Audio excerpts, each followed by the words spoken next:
Good morning, friends. I hope everyone is doing well. I request everyone to watch my videos in a sequence for better understanding.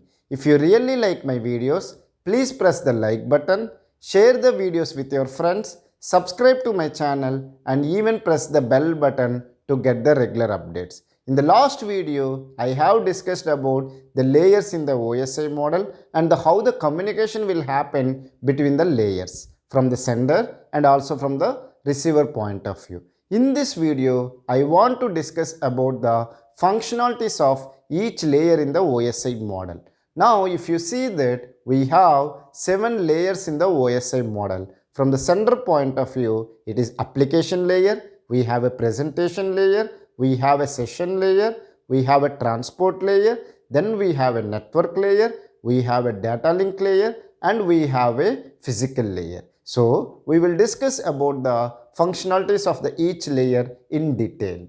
Okay, so first let me discuss about the functionalities of the physical layer.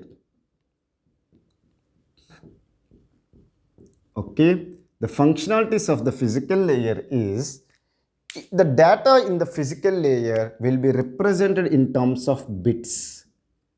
Okay, the data in the physical layer will be represented in the bits, and it will take care about what kind of medium you are using, because to have a communication between the two nodes you need the link or the medium.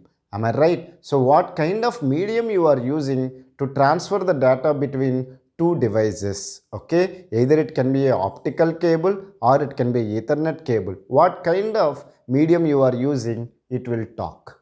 And then what kind of transfer mode you are using. Like in the earlier video, I have discussed various transfer modes. One is simplex mode. Then we have discussed about half duplex mode. And then we have full duplex.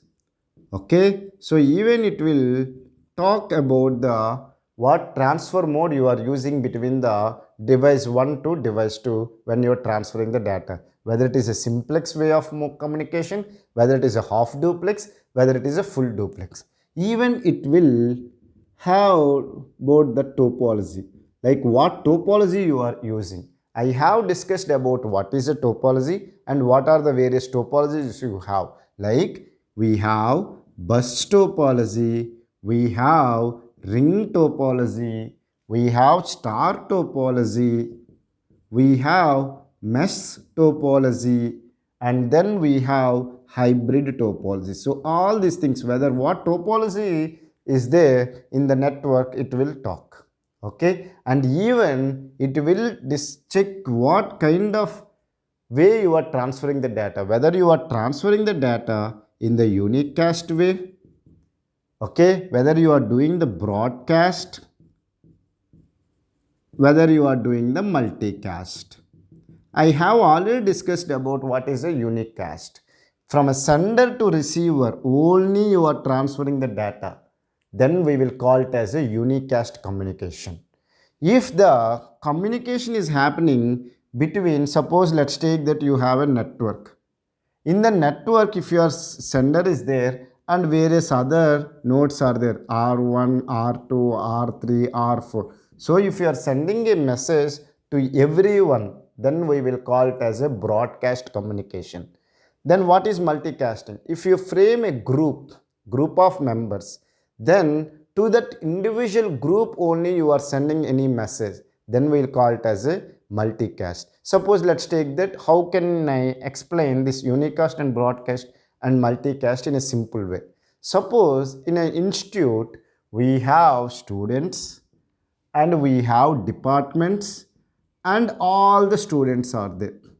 Am I right or wrong? Now, if the institute administration is sending a letter or a circular to only a particular student, then we will call it as a unicast communication. Okay, if it is sending to a group of people in a department, let's take that the administration has sent to only CSC department third year students.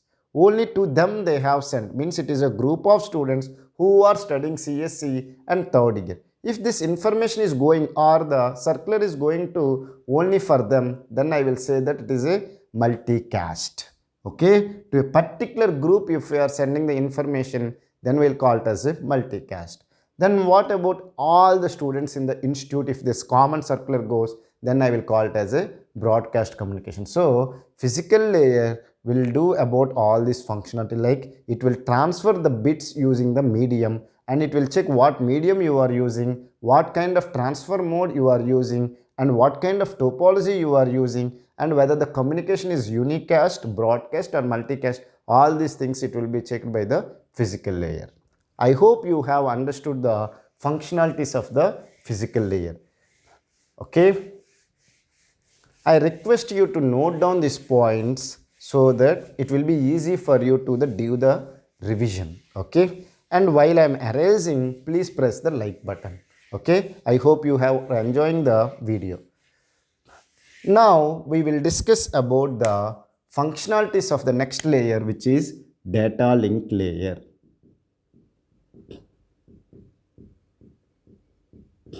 The data link layer, the bits will be represented in terms of, or the data will be represented in terms of frames. So we have to do the framing.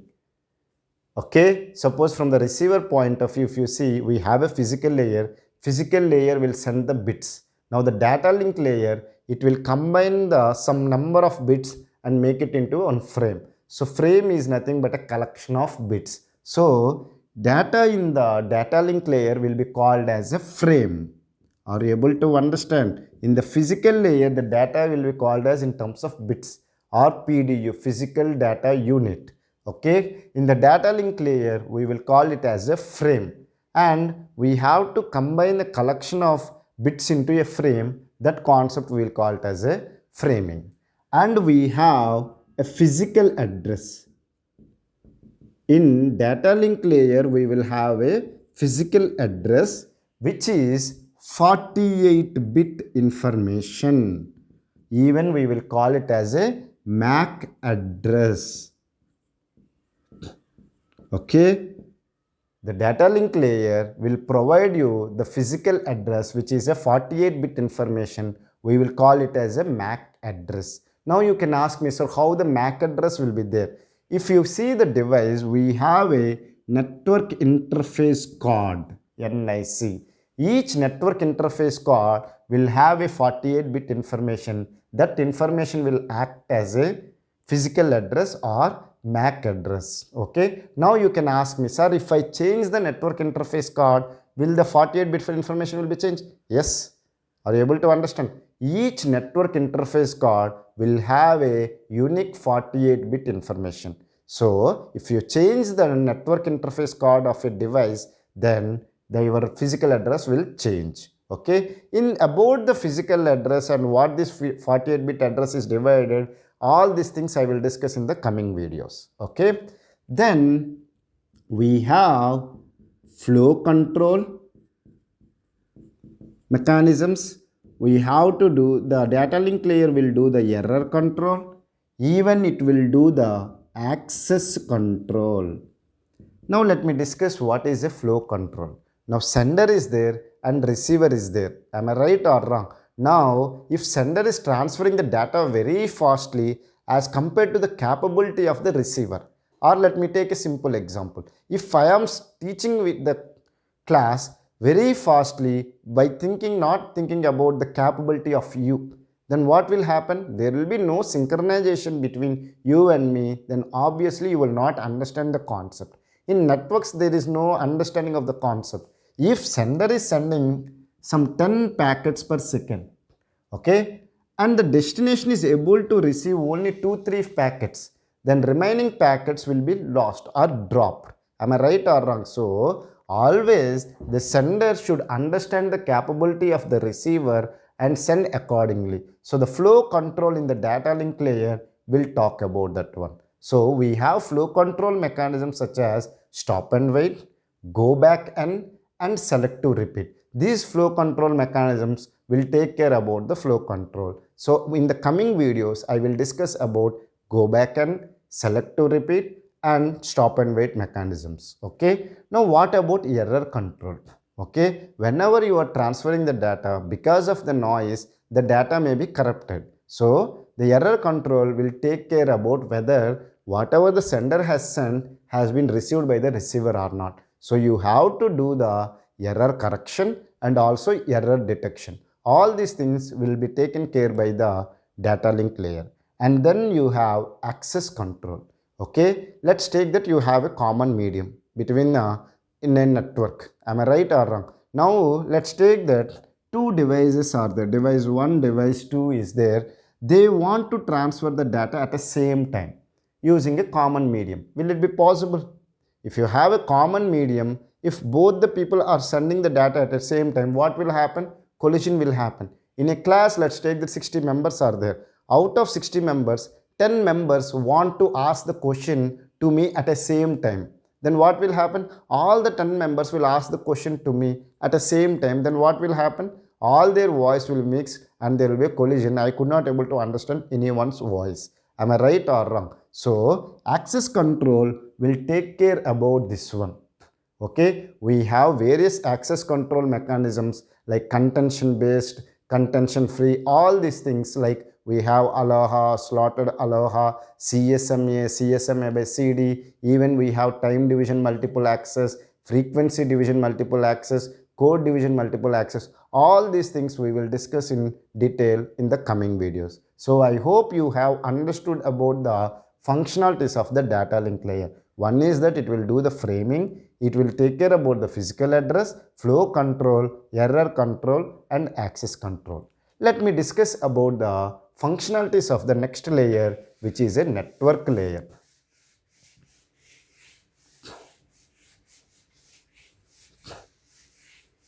Okay, so what is the functionalities of the network layer is that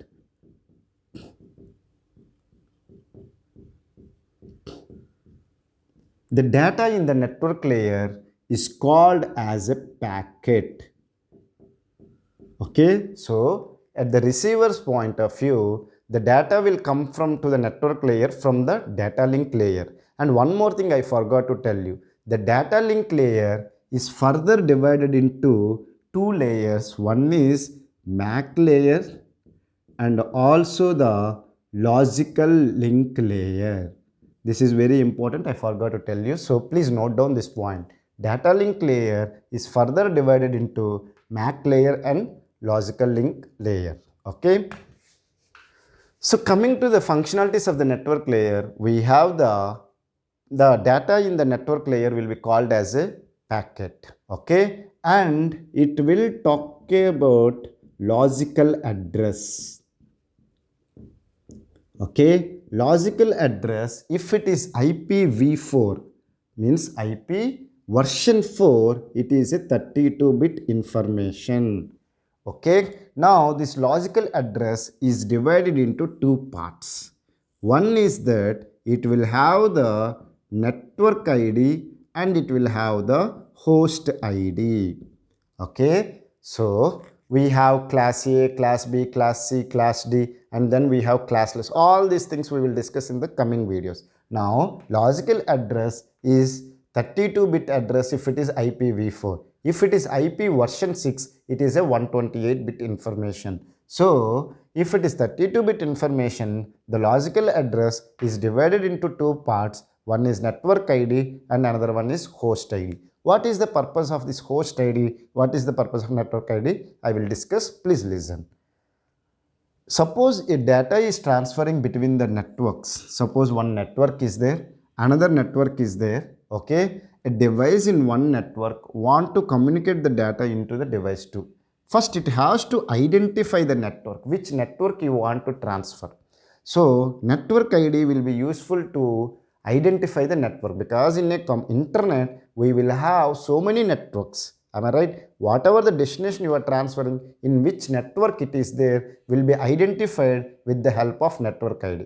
Once the data is received to the network ID, then in the network you will have so many devices will be there. Am I right? To which device you want to transfer the data will be identified by the host ID. Okay, so I hope you have understood about the logical address and how it is divided and what is the purpose of network ID and host ID. Then it will do about the fragmentation. The functionality of the network layer is it will do about the fragmentation. Data fragmentation it will do. Then you can ask me what is the data fragmentation. Suppose let's take that you have a network and your destination is there in this network and you have a medium another network is there. So this is network N1, this is network N2, this is network N3. You have a sender at A and the network 1 and you have a B which is a destination which is there in the network 3, and each network will have a one unit called maximum transmission unit. Okay, meaning is that from this network only you can send the information, maximum information in a packet is allowed as MTU. If it is 15 MB data, then you can send only a packet of length 15 MB. Are you able to understand? Suppose your packet is more than the whatever the capability of this network M2 means MTU. If it is more than, suppose this capability is 10 MB. Now you are sending in 15 MB packet at a once, but it can able to send only 10 MB. Then what it will do? It will make the packets into multiple packets. Are you able to understand? Like it will make one packet and it will make another two packets. So total it will divide into two packets, and these packets will be transferred to the destination. Suppose if you have another network here, if even this packet's size is more than the MTU of that intermediate network, again you will do the fragmentation. At the receiver, you will do the defragmentation. So it will do the fragmentation and also it will do the defragmentation. You can ask me, sir, what is defragmentation? The defragmentation is nothing but once you make the packets into multiple packets, here you are sending a packet P, you made it into fragmentation which is packet 1 and packet 2. Once it received to the destination, again you have to make it into a single packet. So you have to merge the packet 1 and packet 2 data and again you have to make it as a single packet. So that concept we will call it as a defragmentation. Okay, so I hope you have understood the functionalities of the network layer. So it will do the fragmentation, defragmentation, it will have the logical address and even it will do the routing.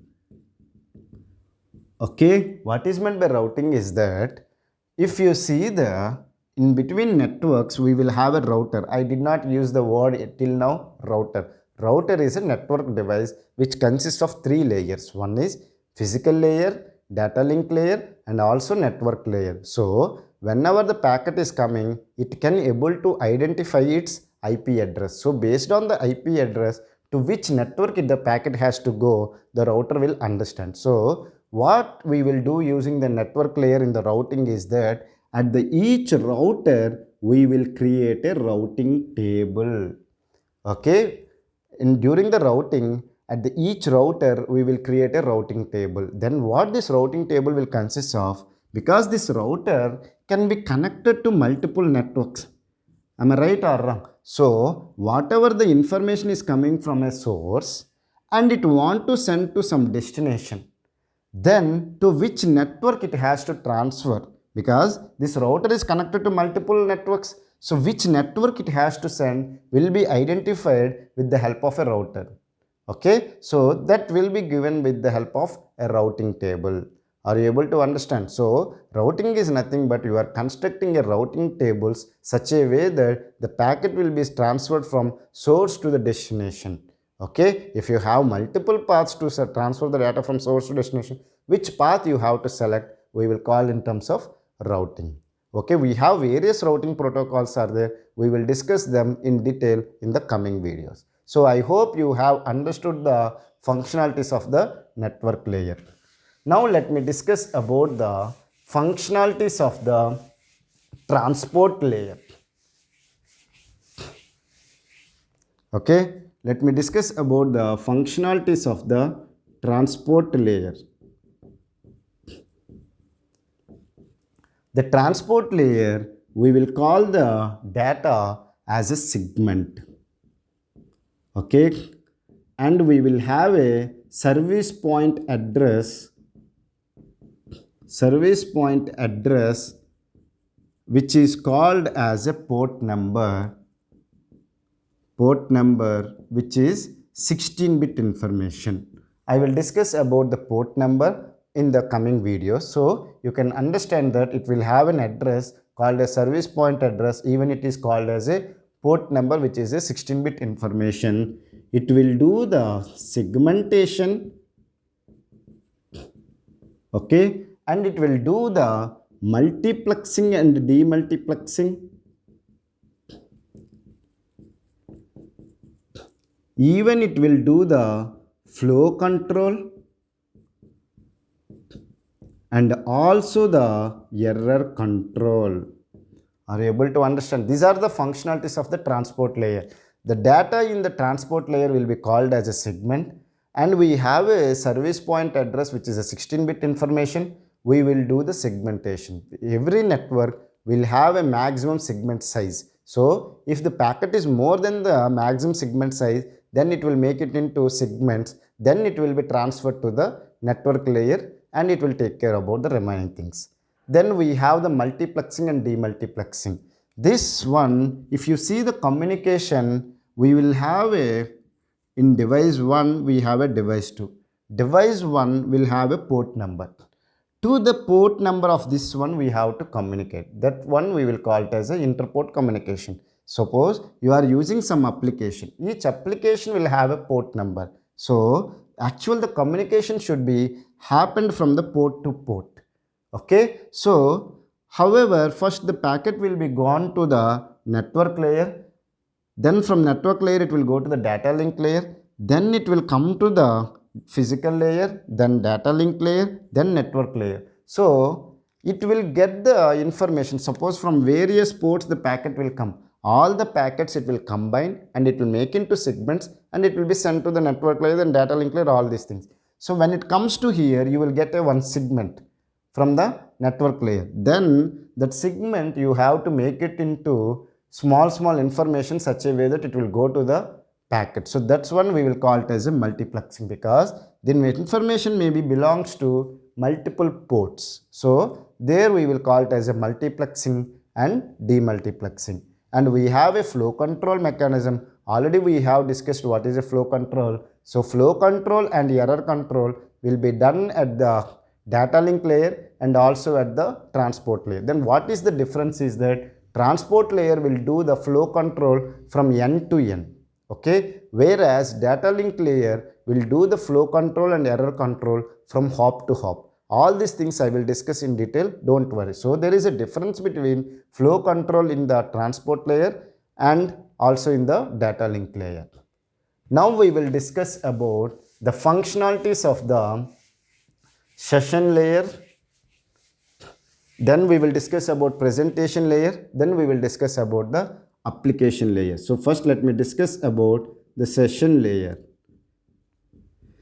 The data in the session layer will be called as a message. Okay, the session layer will be useful for us for the dialog control. Okay, and even it will do the synchronization.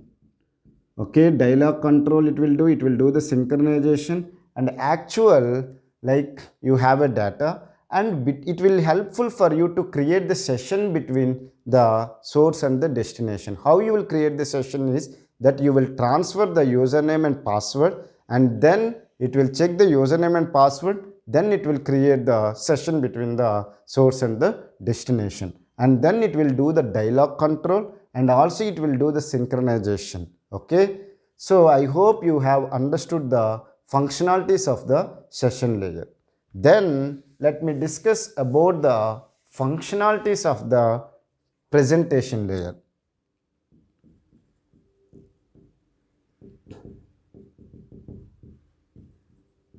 The presentation layer will do the data translation. This is very important. Data translation, it will do the encryption and decryption, and also it will do the data compression. Even the data in the presentation layer is called as a message. Okay, so what is the translation? You are using some code format. A device is using one code format in one network, and when it goes to another network or another device, it may use another code format. So you have to do the data translation between them.